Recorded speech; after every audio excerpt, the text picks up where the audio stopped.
Oke, assalamualaikum warahmatullahi wabarakatuh. Kembali lagi di konten monolog. Yang hari ini tempatnya agak beda nih, memang di luar. Ya, pertama-tama gue mau mengucapkan semoga kawan-kawan dalam keadaan sehat selalu, dimudahkan urusannya dan dilancarkan rezekinya. Hari ini gue akan coba bahas di chapter 41 dan 42. Chapter 41 itu dia bicara hindarilah menggantikan kedudukan orang yang hebat. Nah, ini di prolog awalnya dia bicara seseorang yang datang pertama kali tampak jauh lebih orisinil dan tampak selalu bersinar dibandingkan orang yang datang setelahnya. Karena untuk menjadi terkenal dan hebat, Anda juga harus memiliki orang tua yang terkenal dan hebat. Pencapaian baru Anda harus 2 kali lebih lipat daripada orang tua Anda. Jadi dia menyampaikan di sini jangan fokus atau terbenam dalam bayang-bayang orang tua lah.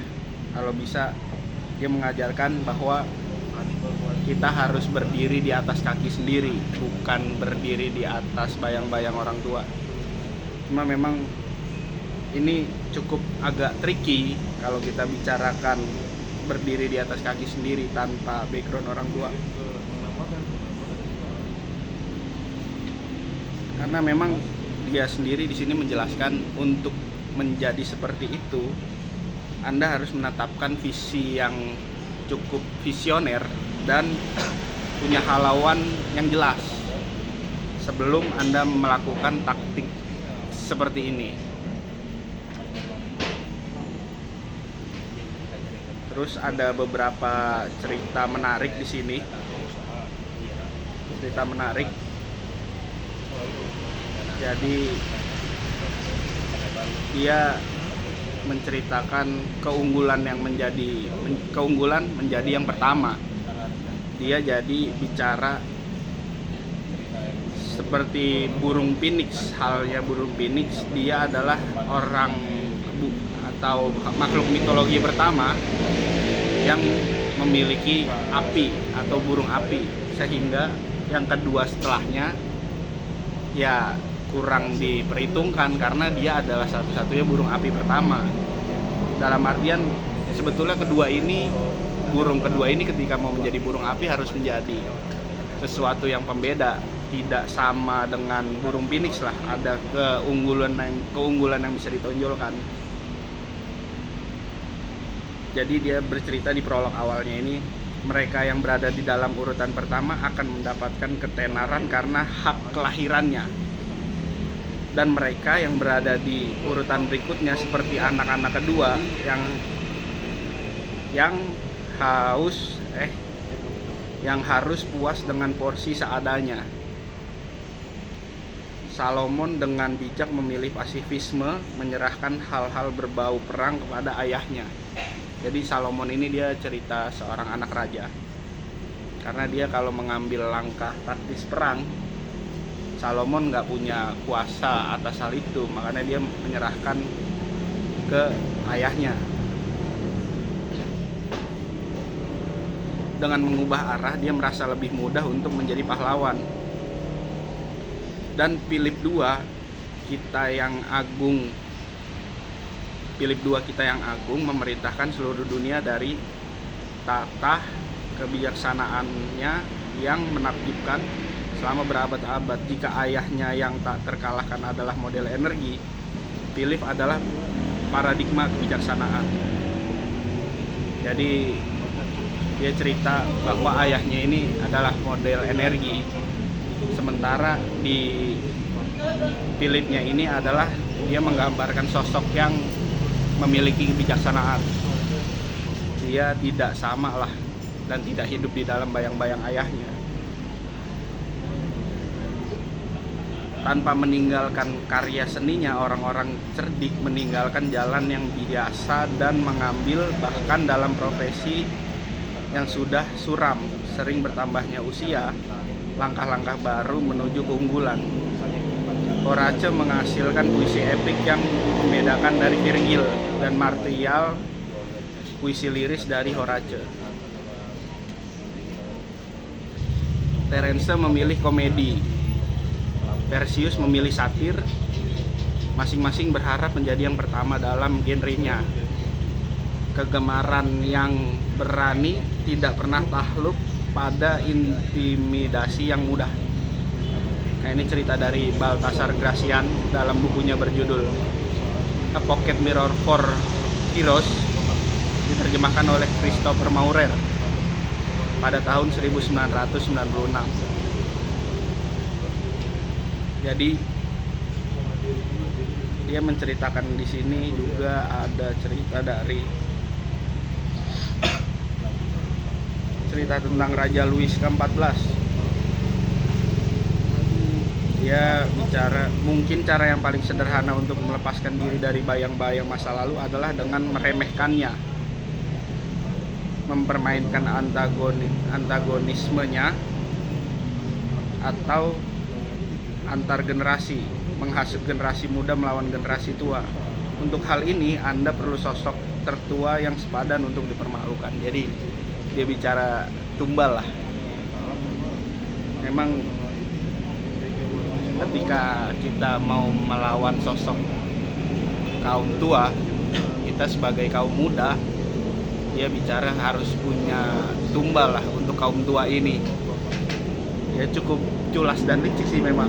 Cuma ya ini balik lagi ke siasat taktis lah. Kekuasaan bergantung pada kemampuan untuk mengisi kekosongan, untuk menempati medan yang telah dibebaskan dari beban masa lalu. Hanya setelah figur ayah disingkirkan, dengan sepatutnya Anda akan memiliki ruang diperlukan untuk menciptakan serta membangun tatanan baru. Kemudian ada beberapa cerita dari Versailles, Prancis, dan membangun istananya sendiri di Versailles. Versailles ini gue nggak tahu apa, kayaknya sih nama tempat, apa nama orang gue juga nggak tahu. Pokoknya intinya ikuti teladannya, jangan pernah membiarkan diri Anda terlibat mengikuti jejak pendahulu Anda. Jika Anda melakukannya, Anda tidak akan pernah melampauinya. Anda harus menunjukkan perbedaan secara fisik dengan menetapkan gaya serta simbolisme yang membedakan Anda. Jadi kurang lebih sama lah kayak di bahasan sebelumnya, jangan hidup di bayang-bayang orang. Itu artinya akan sangat berbahaya kalau kita hidup di bayang-bayang orang. Namun di chapter ini dia menceritakan caranya. Karena di chapter ke-41 ini, hindarilah menggantikan kedudukan orang yang hebat. Dia menceritakan caranya. Ya caranya itu tadi, bahwa kalau ayah yang tadi Raja Philip itu dia punya energi, anaknya jangan ngikutin energi juga. Dia harus punya apa yang ditonjolkan, contohnya kebijaksanaan lah. Itu yang akan menjadi pembeda. Jadi selanjutnya ada semacam kebodohan keras kepala yang berulang sepanjang sejarah dan merupakan penghalang kuat bagi kekuasaan. Keyakinan tahayul bahwa jika orang sebelum Anda berhasil melakukan A, B, dan C, Anda dapat menciptakan kembali dengan melakukan hal yang sama, namun dengan cara yang sedikit berbeda. Pendekatan produksi massal ini akan mempengaruhi orang-orang yang tidak akan kreatif, karena hal ini terlihat tampak mudah karena mengikuti jalannya, namun tidak begitu mudah apa yang ada dalam pikiran. Karena hal seperti ini adalah cara yang Anda harus adopsi ke dalam strategi kejam terhadap masa lalu. Bakar semua buku pendahulu Anda dan latih diri Anda untuk bereaksi terhadap keadaan saat kejadiannya. Jadi begitu. Kemudian ada sedikit epilog di chapter 41 ini. Dia judulnya Sang Ayah. Dia membayangi anak-anaknya, membuat mereka tetap menjadi budak lama setelah dia pergi dengan mengikat mereka ke masa lalu, menghancurkan semangat muda mereka dan memaksa mereka menempuh jalan yang lelah sama seperti yang dia ikuti sendiri. Triknya banyak sekali. Di setiap persimpangan jalan Anda harus membunuh sang ayah dan keluar dari bayang-bayangnya. Jadi di epilog terakhirnya, jangan pernah hidup di dalam bayang-bayang orang yang hebat lah, temukan jalan sendiri. Ya sebetulnya cukup tricky sih memang. Kemudian otoritas terakhir ada cerita dari Baltasar Gracian pada tahun 1601 sampai 1658. Berhati-hatilah dalam menggantikan posisi orang hebat. Anda harus mencapai prestasi 2 kali lipat untuk melampauinya. Mereka yang mengikuti dianggap sebagai peniru. Sebanyak apapun mereka memeras keringat, mereka tidak akan pernah melepaskan beban itu. Sesungguhnya keterampilan yang tidak biasa untuk menemukan jalan baru menuju keunggulan adalah jalan yang cukup penuh siasat. Serta jalan menuju keistimewaan ini bukanlah hal yang mudah untuk dilalui dengan baik. Jalan terbaru mungkin terlihat sulit, tetapi seringkali merupakan jalan pintas menuju kehebatan. Jadi itu epilog dari chapter ke-41. Oke, kita lanjut ke chapter 42. Jadi ini ceritanya, judulnya dulu lah. Judulnya serang si gembala maka dombanya pasti akan kocar-kacir. Jadi dalam cerita chapter 42 ini ada beberapa cerita yang sebetulnya gue cukup ingat lah tadi karena udah gue baca. Jadi ada serigala, ada anjing, ada domba, ada penggembala. Nah, si serigala ini berusaha untuk memakan domba-domba si penggembala. Cuma dia ini selalu terhalang sama si anjing-anjing ini. Kalau gua head to head kekuatan secara barbar, nah gue pasti kalah karena dia masih ada penggembala yang backup, si majikan domba ini yang backup untuk membasmi atau mengusir si anjing. Jadi siasat atau taktisnya dia bicara untuk menyingkirkan orbit dari lintasannya, cukup hancurkan orbitnya. Jadi siasat di sini itu si penggembala ini dihancurkan dulu sama kawanan serigala, kemudian baru dia mencuri domba-domba itu atau memakan domba-domba itu. Caranya adalah dia memancing gembala ini untuk ke-trigger nih sama gangguan-gangguan dari serigala. Jadi serigala itu ke suatu daerah lah, men-trigger nih, dia pokoknya berisik lah. Si penggembala ini sadar bahwa oh ada gangguan nih, harus gue usir. Dia ternyata bawa si anjing-anjingnya itu untuk ngusir serigala. Sementara domba-domba ini nggak ada yang jagain. Domba-domba ini terus ternyata sebagai target utama dimakan lah sama serigala. Bahwa fokus utamanya adalah mengalihkan pandangan tuan atau gembalanya untuk ke-trigger dengan satu hal. Nah, kejebak lah dia. Ketika dia ngusir serigala itu, dia bawa anjing-anjingnya nih, karena dia kalau ngusir sendiri pasti kalah karena bodyguardnya itu anjing-anjingnya. Jadi ketika dia balik ke kandang, ternyata waduh, gua dijebak dia sama kawanan serigala. Ternyata serigala itu punya siasat untuk mencuri domba-domba yang ada di peternakannya. Itu jadi cerita dari chapter 42 singkatnya. Kemudian ada cerita dari raja-raja besar lah di sini. Jadi pepatah Tiongkok mengatakan ketika pohon tumbang, kawanan kera akan kocar-kacir.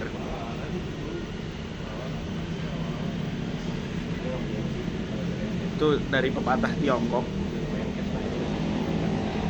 Kemudian ada berapa cerita menarik juga. Ini cerita dari Dr. Milton. Dalam praktik terapi keluarga yang dikelolanya Dr. Milton menemukan bahwa jika dinamika keluarganya tidak menentu dan tidak berfungsi, pasti ada satu orang menjadi pengacau, si pembuat onar dalam sisi keluarganya. Oh iya, dia jadi menggambarkannya begini. Jadi untuk menyingkirkan orang yang bermasalah ini cukup jauhkan dari orang-orang yang benar. Dia menggambarkan ini seperti apel yang busuk. Jadi untuk menjauhkan apel busuk ini menyebar ke apel yang bagus atau baik, dia mengisolasi apel ini nih. Jadi apel yang bagus ini kan supaya nggak terkontaminasi dengan bakteri-bakteri busuk, dia makanya menjauhkan apel yang busuk ini, mengisolasi. Dia menggambarkan seperti keluarganya dia nih, dalam keluarga bahwa ada satu orang toksik banget nih, sehingga perintah dari kepala keluarganya selalu dilawan dan dikekang. Jadi dia menggambarkannya seperti apel, untuk menjaga apel yang sehat, bahwa dia harus menyingkirkan apel yang busuk. Cerita dari Dr. Milton. Dia menjelaskan beberapa isolasi yang cukup menarik. Elemen kunci dalam permainan strategi ini adalah mengisolasi kekuatan musuh. Dalam catur, Anda mencoba menyudutkan raja. Dalam permainan Go Tiongkok, Anda mencoba mengisolasi pasukan musuh dalam kantong-kantong kecil, menjadikan mereka tidak bisa bergerak dan tidak efektif. Seringnya lebih baik mengisolasi musuh ketimbang menghancurkan mereka. Anda jadi terlihat tidak terlalu brutal, namun hasilnya tetap sama, karena dalam permainan kekuatan, isolasi berarti kematian. Tapi gue mau menanggapi soal catur ya, memang ini cukup tricky. Bahwa kalau kawan-kawan bermain catur lah, untuk menyerang raja kan sebetulnya rajanya ini perlu diisolasi dari benteng, kuda, terus seluncur ataupun queen lah. Bahwa penjagaan ini harus dilemahkan dulu untuk menyerang raja. Makanya bagaimana caranya dalam siasat strategi catur ini, dia itu mencoba untuk menghancurkan sisi kanan. Ini sebetulnya peribahasa. Kita mencoba menghancurkan sisi kanan, padahal niat tujuan kita adalah mencoba menjebol sisi kiri. Nah itu kan penuh siasat, bahwa kita berhadapan dengan lawan, bahwa kita mencoba menghancurkan sisi kanan, sementara tujuan kita adalah menghancurkan sisi kiri. Itu kan cukup taktis juga lah untuk mengisolasi raja. Isolasi adalah kematian, makanya dari bahasa terakhir di sini. Bentuk isolasi yang paling efektif adalah dengan memisahkan korban dari basis kekuatan mereka. Ketika Mao Zedong ingin melenyamkan musuh-musuh di kalangan elit penguasa, dia tidak menghadapi orang tersebut secara langsung, melainkan dengan bekerja secara diam-diam dan sembunyi untuk mengisolasi orang tersebut, memecah belah sekutunya dan menjauhkannya dari mereka, serta mengecilkan dukungannya. Tak lama kemudian orang itu akan menghilang dengan sendirinya. Itu caranya. Yang terakhir, alasan Anda menyerang si gembala adalah karena tindakan seperti itu akan mengecilkan hati domba-dombanya, melebihi langkah rasional apapun. Dengan hilangnya sang pemimpin dari pusat orbit gravitasinya, dia pun akan kehilangan atau kocar-kacir, bisa dikitari semuanya jadi berantakan lah. Menjadi berantakan. Sasarlah para pemimpin, jatuhkan mereka dan cari peluang tanpa akhir dalam kekacauan yang akan menyusul.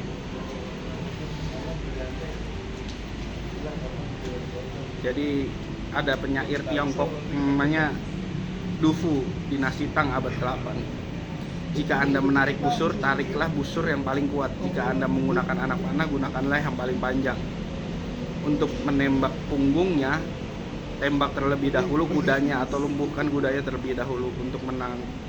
Untuk menangkap sekelompok bandit, tangkap dulu pemimpinnya. Sebagaimana sebuah negara mempunyai batasnya, demikian pula pembunuh terhadap manusia juga ada batasnya. Jika serangan musuh dapat dihentikan, untuk apa membunuh lebih banyak orang? Jadi untuk menjatuhkan sebuah kelompok, ya makanya ini gue melihat taktis bin lah, taktis intelijen negara. Makanya dalam film-film peperangan itu, ketika dalam medan perang, bunuh dulu nih jenderalnya supaya lawannya kehilangan arah atau kocar-kacir lah. Jadi Du Fu, penyair Tiongkok Du Fu, dinasti Tang abad ke-8 sudah bicara lebih jauh soal ini. Kemudian di epilognya, kawanan domba gemuk, jangan buang waktu yang berharga untuk mencuri sesuatu, untuk mencuri 1 atau 2 domba. Jangan pernah mempertaruhkan nyawa dan anggota tubuh dengan menyerang anjing para kawanan. Sasarlah si gembala, pancing dia pergi dari anjing-anjingnya. Dia akan mengikuti, hancurkan dia dari kawanan ternaknya dan membuat dia berpencar dan terpecah belah. Anda dapat menghabisi mereka satu persatu. Jadi itu epilog di chapter 30 ya, gue cukup menarik sih caranya, bahwa termasuk tadi soal cerita serigala, domba, penggembala, dan anjing itu cukup menarik sih ceritanya. Mungkin itu beberapa chapter di 48 Law of Power yang bisa gue sampaikan. Nantikan pembahasannya di chapter-chapter berikutnya. Kurang lebihnya mohon maaf, dan selamat beristirahat untuk kawan-kawan semua. Ini sudah cukup malam sih. Oke, gue pamit undur diri. Kurang lebihnya mohon maaf dari gue. Nun wal kolami wa mayaskurun bilahi bisa bilirha fastabikul khairat. Assalamualaikum warahmatullahi wabarakatuh. Thank you semuanya. Bye bye.